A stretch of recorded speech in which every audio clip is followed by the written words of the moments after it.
आज हम अपनी reissue of shares, forfeiture of shares वाले टॉपिक का लास्ट क्वेश्चन हम डिस्कस करने जा रहे हैं। आप इस क्वेश्चन को बहुत ही ध्यान से देखेंगे, पढ़ेंगे। बहुत ही ज़्यादा इम्पोर्टेंट क्वेश्चन है।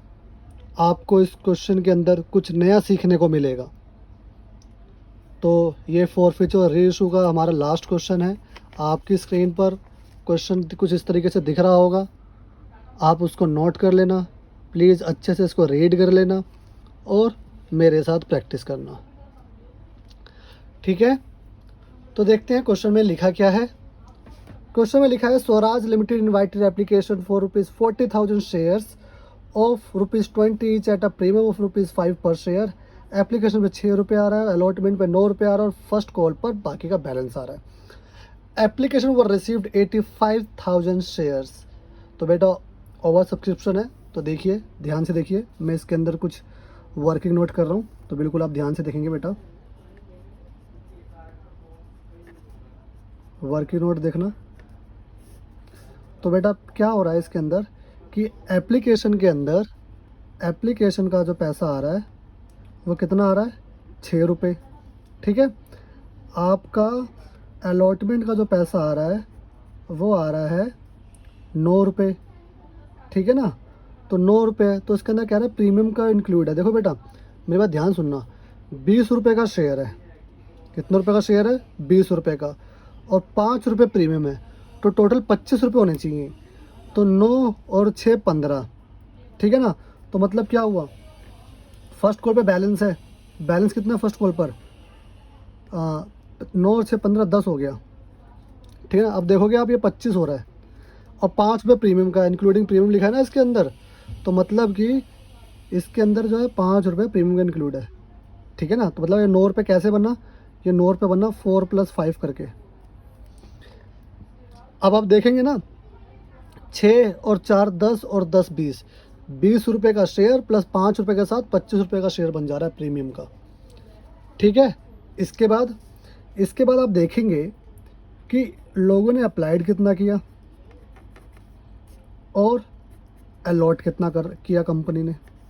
लोगों ने अप्लाइड किया 85,000 शेयर के लिए, और अलॉट कितना करेगी कंपनी बेटा, 40,000 ना, ठीक है।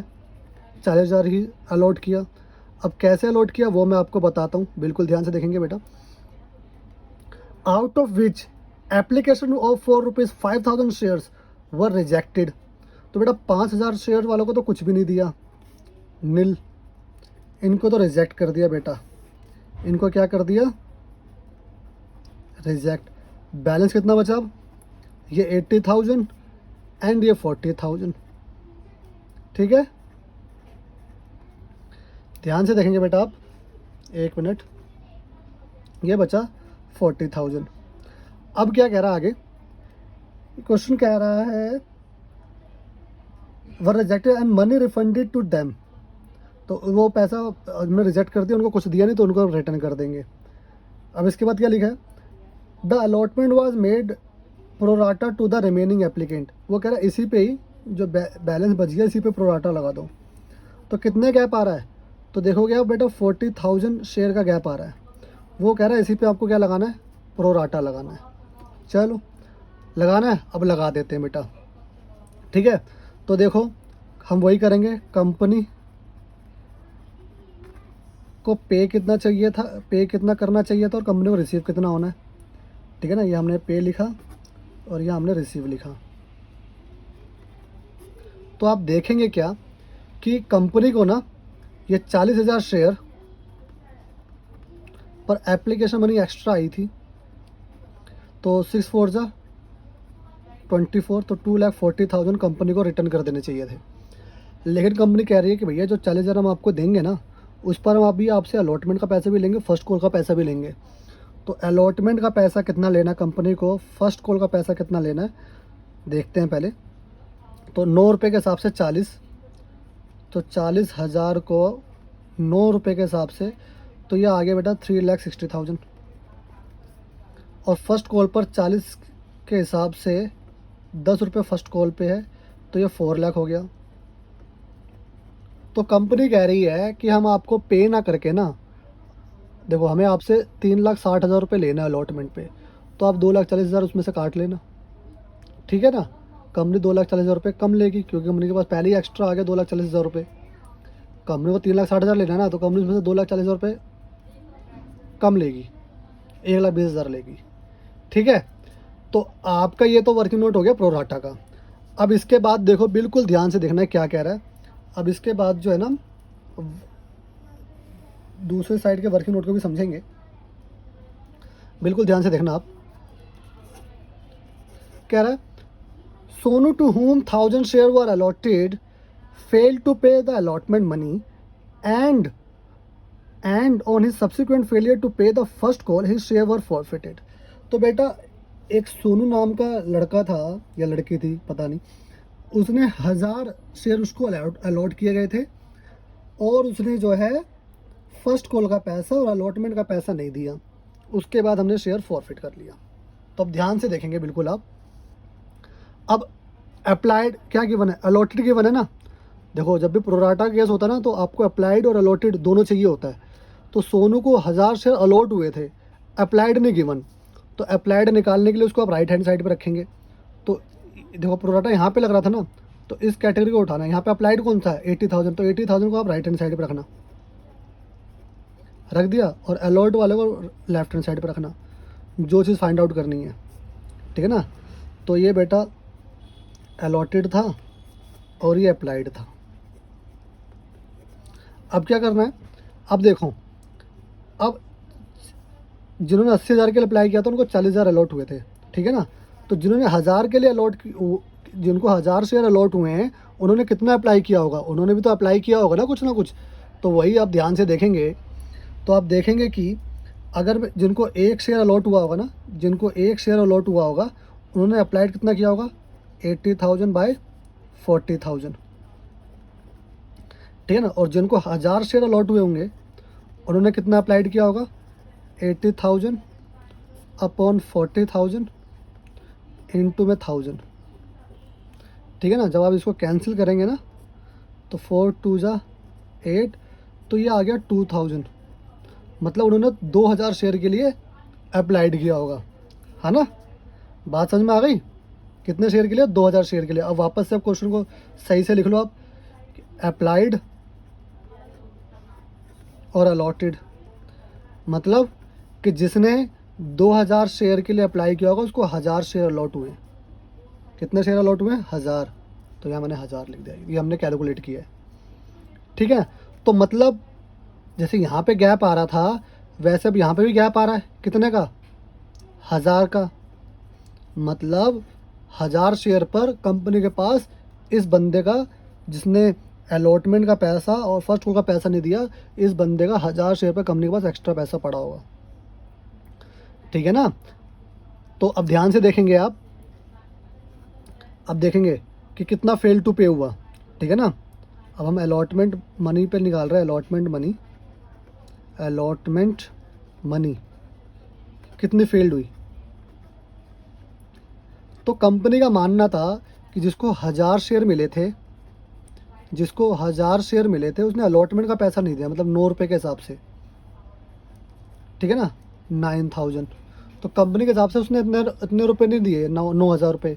लेकिन ये बंदा कह रहा है कि भाई मैंने अप्लाइड ना 2,000 शेयर के लिए किया था, आपने मुझे 1,000 ही शेयर दिए थे, 1,000 शेयर का पैसा मेरा आपके पास पड़ा हुआ है।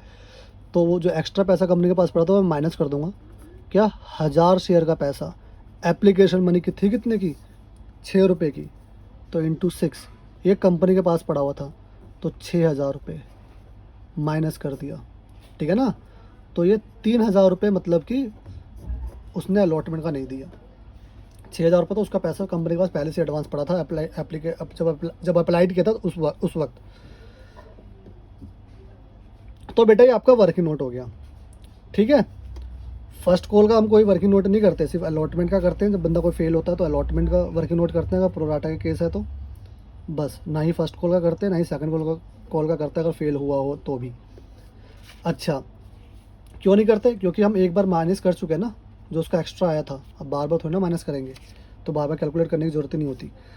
अब क्या करना, अब हमें जनरल एंट्रीज करनी है। तो जर्नल एंट्रीज आप देखिएगा, पहली एंट्री देखेंगे हम, क्या होगी बेटा पहली entry, bank account debit to share application. कितनी की एप्लीकेशन आई थी बेटा, एप्लीकेशन आई थी 85,000 शेयर्स की। कितने की, 85,000 शेयर की। और एप्लीकेशन बनी थी कितने रुपए की, 6 रुपये की। तो इंटू 6 कर देंगे तो ये आपका हो जाएगा 5,10,000, 5,10,000। ठीक है, इसी तरीके से अब ये पैसा जो है ट्रांसफ़र कर देते हम। तो share application account debit to share capital account. अब ध्यान से देखेंगे आप, यहाँ पे देखो, जिनको ये 5,000 शेयर रिटर्न कर दिए थे ना, ये 5,000 शेयर रिटर्न कर दिए थे, तो रिटर्न की एंट्री क्या होती है, इनका पैसा वापस कर दिया टू बैंक। और ये जो पैसा था ये वाला, इसको ये अलॉटमेंट से हमने इसको एडजस्ट कर दिया था, है ना। 2,40,000 को हमने किससे एडजस्ट कर दिया था, अलॉटमेंट से। तो टू शेयर अलॉटमेंट।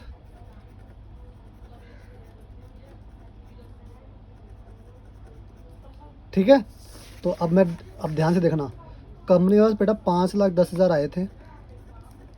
यहाँ पे शेयर कैपिटल में हमेशा आप ओरिजिनल चीज़ें लिखते हैं। ओरिजिनल कितना था, 40,000 शेयर पर इंटू 6, तो 2,40,000। रिटर्न कितना किया, 5,000 शेयर रिटर्न कर दिया, तो 5,000 इंटू 6 कितना हो गया, 30,000। और कितना उसका एडजस्ट करा था, 2,40,000 एडजस्ट कर लिया था अलॉटमेंट से। तो टू शेयर अलॉटमेंट 2,40,000। कैलकुलेट करना, मैच करेगा आपका क्रेडिट साइड डेबिट साइड से। ठीक है, तो बेटा ये आपकी फ़र्स्ट एंट्री हो गई है। अब हम अपनी सेकंड एंट्री को करेंगे। ध्यान से देखेंगे बेटा, सेकंड एंट्री हुई आपकी share allotment account debit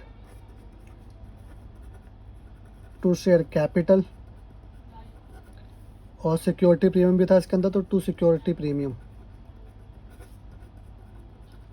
company को कितने रुपए लेने थे बेटा, अब देखो, अब ओरिजिनल शेयर्स के हिसाब से क्वेश्चन करोगे। एप्लीकेशन तो भले ही 85,000 शेयर की आई थी, अब क्वेश्चन आपका 40,000 से होगा, क्योंकि अल्टीमेटली आपने 40,000 ही शेयर जो है इशूड किए, अलॉट किए। तो 40,000 शेयर पर आप क्वेश्चन करेंगे, तो 40,000 शेयर पर आपको अलॉटमेंट मनी थी कितने की, 9 रुपये की।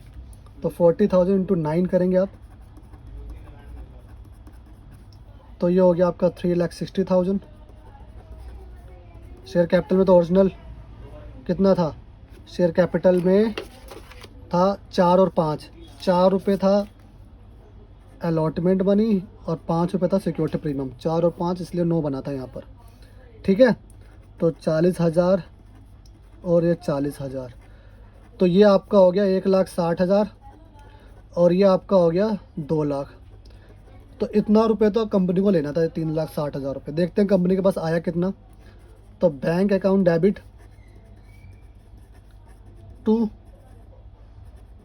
Share allotment account. तो कंपनी को बेटा 3,60,000 रुपये लेना था। ठीक है, कंपनी को कितना लेना था, 3,60,000 रुपये जो कंपनी को लेना था।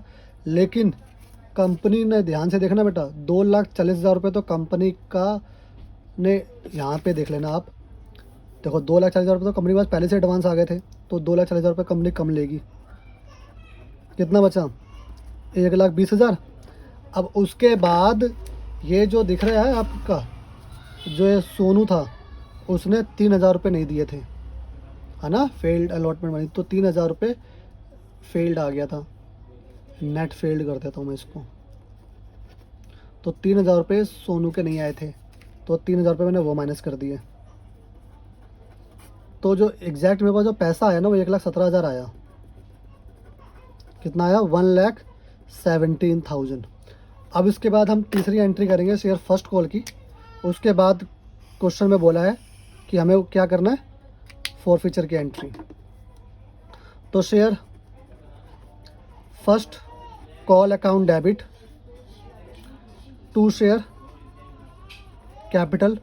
फर्स्ट कॉल का हमने कितना पैसा लेना है, तो बेटा 40,000 के हिसाब से फर्स्ट कॉल पे था कितना 10, तो ये कितना हो गया 4 लाख। तो भैया 4 लाख रुपए लेना था, ठीक है। देखते हैं मिला कितना। तो bank account debit to share first call.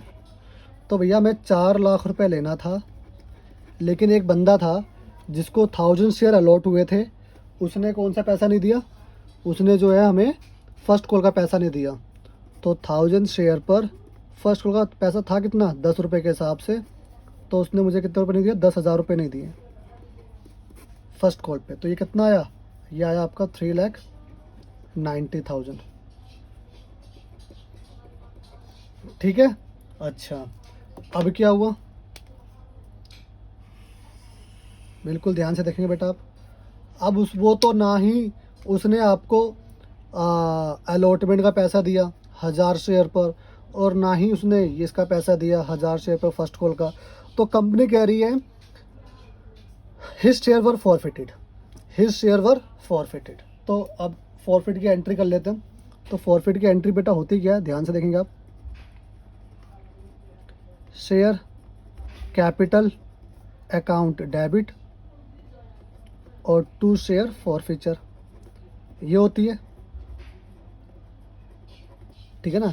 यहाँ पे तो आप बैलेंसिंग फिगर लिखेंगे जैसे कि मैं आपको हर क्वेश्चन में बताते हुए आ रहा हूँ। तो अब ध्यान से देखना कौन कौन सा पैसा उसने नहीं दिया था। उसने फर्स्ट कॉल का और अलॉटमेंट का पैसा नहीं दिया था ना, तो यहाँ पे लिखेंगे आप to share first call, to share first call, और यहाँ लिखेंगे आप टू शेयर अलॉटमेंट।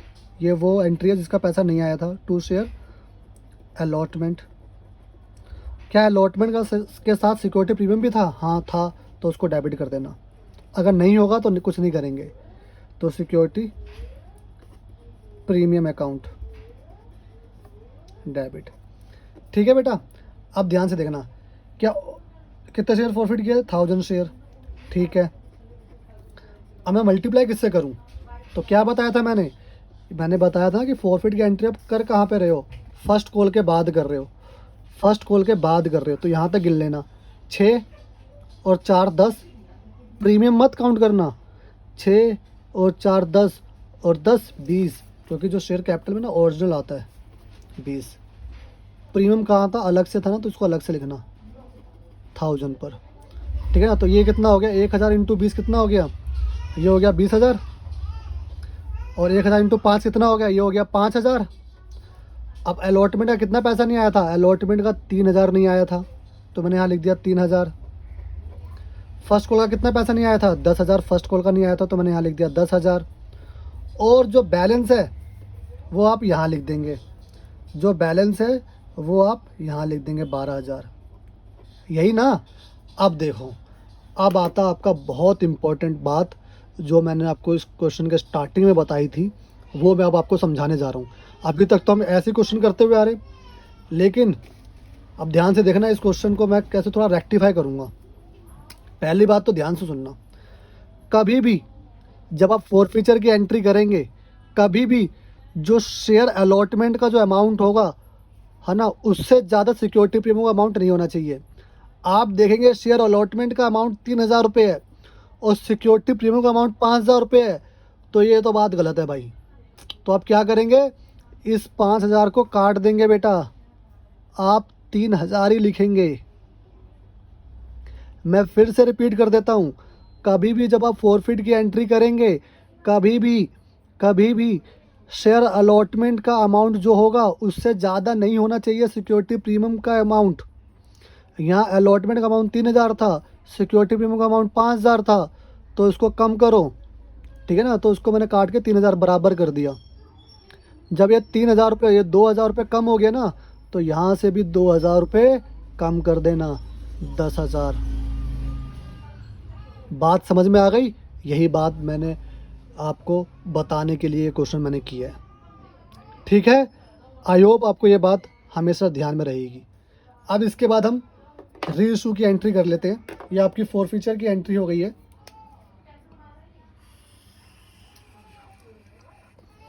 अब री इशू की बेटा 2 एंट्री होती है। पहली एंट्री क्या हुई, bank account debit to share capital, ठीक है ना। तो पहली एंट्री क्या हुई, bank account debit to share capital. तो कितने शेयर री इशू किए जा रहे हैं, all the forfeited share were reissued at the rate 17 पर शेयर।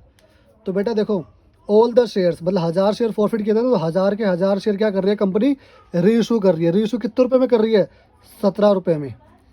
कितने रुपए में कर रही है कंपनी री इशू, 17 रुपये में। ठीक है, बात समझ में आ गई।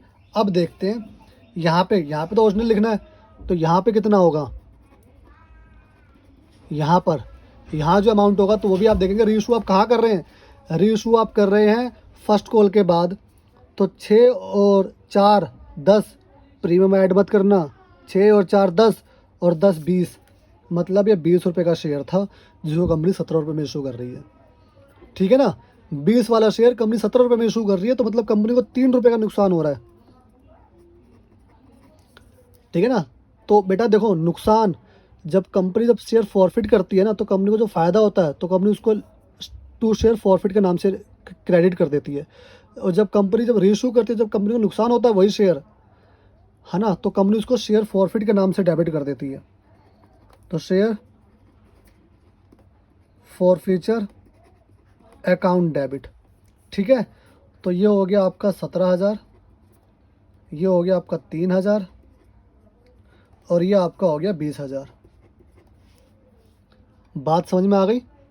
ठीक है, अब हम अपनी लास्ट एंट्री करेंगे। लास्ट एंट्री क्या होती है, बिल्कुल ध्यान से देखेंगे आप, मैं यहाँ करके दिखा देता हूँ आपको लास्ट एंट्री। अब देखो, जो शेयर फॉरफिट का जो नेट बैलेंस होता है ना, उसको हम कैपिटल रिजर्व में ट्रांसफर करते हैं।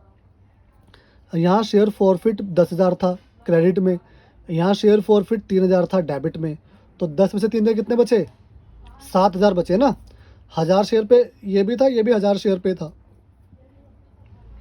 तो जो 7,000 है उसको कैपिटल रिजर्व में ट्रांसफर कर देना। 7,000 का क्रेडिट बैलेंस बचा ना नेट, क्योंकि 10 में से 3 गए, 7 बचा, तो 7,000 का क्रेडिट बैलेंस बचा।